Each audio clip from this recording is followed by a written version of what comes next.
everybody, welcome to my preschool room. My name is Amber Taylor, and today I thought I would show you guys the seasons and how the sunlight shining on our earth affects our seasons. I teach preschool, so hence I'm down here in my preschool room, and I'm going to try to explain it in a way that kids as young as 3, 4, and 5 would understand this concept. So what I have gotten here is a globe. On the globe I have a little guide here. It's right on Woods Cross City, Utah. I can show my preschoolers this is where we live. I also would point out to my preschoolers the tilt of the earth. It tilts on an axis, and right here is the axis, comes out at the bottom.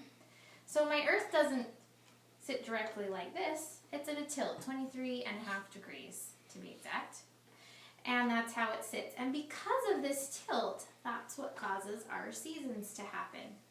When the sunlight is shining directly on us, it gets warm and we have summer. And when it's shining not so directly on us, then it's winter time. It's more cold. We don't get as much heat. So we wanted to demonstrate this to my preschool students. So if you look around the room, I have the different months of the year. This is December to represent winter. This over here is March to represent the springtime. And then as the earth will come around, this is June, the summer season. This is September, the fall season. I also want to point out to my preschool students that while we're experiencing this season in the northern hemisphere, the southern hemisphere is experiencing the opposite season. So to demonstrate that, we have to have a sun in the middle of our demonstration. So right here in the middle is our demonstration. Can you see the sun right here in the middle? Here we go. And we're going to go ahead and have my sunshine person grab her flashlight and get it turned on for us. Okay, if you'll hit the lights, we're going to have our sun move into place quickly. And she is going to shine the light on the earth for the December for winter. If you'll notice, as the sun is shining on the earth in winter time, it's totally dark up here by the North Pole. Did you guys know that up in the North Pole there is a certain period of time in the winter where they never get to see the sunshine? They never get to see it. And you'll notice that I have a really long shadow on my guide because we're not getting direct sunlight. It's kind of coming at us from the side. So we get this long shadow. But down here in the southern hemisphere, they're having their summertime, lots of direct sunlight. As we move over to March and we get to springtime, I'm going to have my camera guy move a little bit over here. Camera guy, can you move a little bit so everyone can be seeing what's happening here?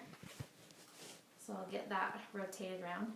Okay, now you'll notice that the earth, this is called the equinox. It's the spring season, and half of the earth is in the sun and half of it, anyway, it's equal seasons, equal day, equal night. And you'll notice that my shadow isn't quite as long as it was in the winter time. We're getting a little bit more direct sunlight than we did in the winter. And down in the southern hemisphere, it is fall in March.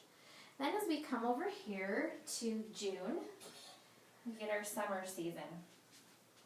And I want everyone to notice where the shadow is on my guide right now. It's pretty small because the sun is directly on us. That's what makes us so hot.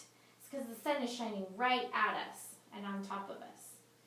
And if we look down here in the southern hemisphere though, it's their winter time because they're not getting the direct sunlight. And up here in the North Pole, guess what? They have some days in summer where they always see the sun. And they never get dark. Then as we move over here to our last season, September, whoops, I knocked him right off. Got to keep my tilt right here on my axis. Now as I put him on, you'll notice that the shadow that he creates is a little bit bigger. It's not as direct on him. And so it's now starting to get a little bit cooler on the earth because it's not summertime anymore. And then as we move back over here to wintertime, then we have super long shadows and darkness again at the top, and in the southern hemisphere we have the summertime. So hopefully that explains in preschool terms why we have our seasons. Thank you.